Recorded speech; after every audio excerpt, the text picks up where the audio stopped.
Hello everyone, good morning. So, dito tayo ngayon sa bahay ni Dambi.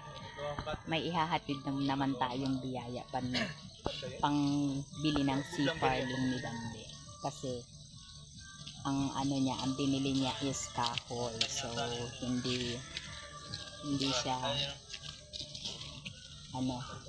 hindi daw pang matagalan ba or basta hindi siya gusto hindi siya gusto ni tita and gusto ni tita yung pang matagalan talaga na lifetime na nilang pakikinabangan and madaling gawin kaysa dun sa kahoy. So tingnan muna natin yung matapos na ni Dambi bago natin ibigay yung pang seafarling. So yan, may mga buhangin pa at graba and hollow blocks. So yan, bisitahin natin ang kanyang ginagawang bahay.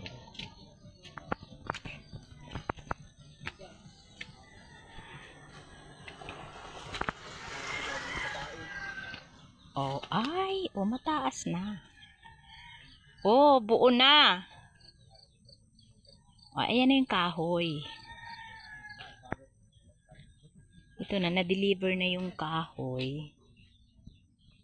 Ang kulang na lang dyan is bubong. So, hinihintay din pala talaga niya ang kahoy para gawing andamyo, para may apakan siya.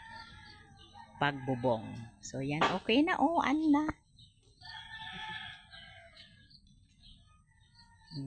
Karlabo ka ito. Sakto kung tanasukol ka hanggang din. Yan. So, yung kahoy na yan, hindi na siya magiging, anong tawag doon sa pangbubong? Trusses. At magiging pa din yan. Kasi si sobrang man yan gawa. Diyan na sa sumbi. Sa sumbi. Yung iba. Pero dito sa kabahayan, si seafarling na. Tsaka tubular. So, nagbigay si Tita Annabel ulit ng na 8,000 para sa seafarling and sa tubular na gagamitin dyan sa bubong. So, malapit na siyang bubong. Ibigay natin kay Dambi.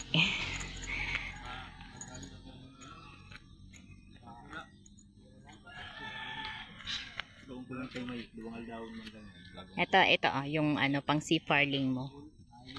Yan galing kay Tita Annabel kasi yun daw ang ilagay mo dyan, yung seafarling dyan sa bubong. Yan. Instead ng kahoy. So dyan. Kasi yung kahoy pwede mo pa siyang magamit sa ibang bahagi ng bahay. Kahoy na gagamitin ko. Oo. Tsaka kung masumbi ka dun sa balkon. Kasi parang ang kabahayan, din na siya mababago. Naka-firma mo na siya. Oo. Din ang magambara bago. So yun. Ang liit lang talaga. Masumbi ka hanggang dito. Oo. Kasi uya man lang ang sukat kaluti. Oo, wait lang. Pag tinanong ko, hanggang dito yung sumbi mo. Dahil uya kaya patagilid kasi pag sinagad ko sa ligdi, ina naman ang abuton. Diyan maluwag. Oo. Maluwag dito sa likod pero dyan hanggang dyan ang Saan sumbi mo? Talaga siya diyan. Ang sumbi mo ito. Ito na yung sumbi mo talaga. So madugtong na siya ng paganito. Ay malaki na. Kwadrado ay magurang. Oo. Kaya pala hindi siya pwedeng isagad. Gawa nitong dito sa banda. Slide siyang slide ang hanggang dito lang siya. Diyan. Abot lang talaga siya digdi. Ayan, hanggang. So yan yung sulok yan bakok mo kwadrado. Pa-slide ang kung pwede lang malaki sa likod. Paliit dito sa harap. Kaya hanggang lang dito yung sumbi niya. Hindi na pwedeng mag-isog doon. Iba ng lote na yon. Hindi na sa kanya. Kaya pala hindi siya pwedeng mag-straight. Ang problema nga dito may space pa siya dito. Pero doon, wala na. Hanggang doon lang talaga. So, yun pala. So, ito yung CR niya. Ang magiging kusina niya is malaki-laki din pala. So, yan yung kusina niya. Hanggang dito yung kusina. So, yan. Yan yung kusina. Ito parang kaya sang sukol ini. Lagyan natin. So hanggang dito ang kanyang sumbi. Yan, hanggang dyan. Malaki din pala ang magiging kusina mo. Oo. Kasi aabutin siya ng ano. Kasi hanggang dyan lang yung hangganan. Hanggang dyan lang yung hangganan ng lote mo. Ay, malaki din pag nayari. Ay, yun yung pati-kaping. Laog yan, igdi. Malaki din pala pag nayari. Pero yung, tingnan ko nga yung loob ng kwarto mo. Ilang dapat tinitinampo. Oo. Nakabakal ka rin mga kawa. Ay, sabi ko na kayo ni Kapitan, papagawan ba ng... Gagawin niyo ko yung inabakal mo na eh. Ay, binatakan tayo. Yan. Ito lang yung laki ng... Ilan ang sukat nito, Dambi? Nung pabahayan mo? Ano yan? 4 meters by 4 meters yan. 4x4? 4 by 4. Tapos ma-adjust ako yung 1 meter, bagi 4 by 5. Adjust ako yung 1 meter. Ay, ito itong anong ito? Ay, kwarto. 8 by 8 tayo. 8 feet by 8 feet. 8 feet? 8 by 8? Maluwag na kami dyan, tutulungan kami. Oo.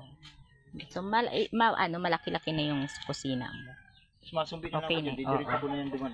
Diyan, yung Yung pader na yan. sala, ay yung balkon, sala. Ay, hindi ano na yan, sala muna.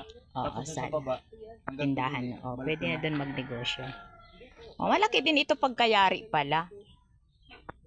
So, yan yung update natin sa bahay na ginagawa ni Dam. Tita, thank you po. Thank you po ng marami. And thank you Bibili ko so na siya much. Sa Webes or Miyerkules, bibili ko na siya. May gawa ka ngayon, May gawa po ako ngayon, hanggang kailan yung gawa mo dyan? Siguro hanggang mga 3 days. So, after Merkules, hanggang dyan siya, ginagawa mo yung tindahan ni kapitbahay mo. And then, so kailan ka gagawa doon sa bahay? Gawin ko muna itong mga dalawang Sabado doon ako doon. O, ay siya nga, Sabado ka gagawa kasi nga para wala yung mga bata, walang gagamit ng CR. Kasi pag magtatiles ng CR, hindi pwedeng gamitin. So, pag may mga bata, yan, tama, Sabado.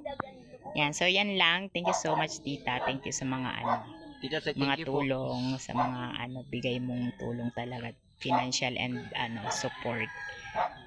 Thank you so much. So, thank you so much sa mga panonood ng aking video. Thank you.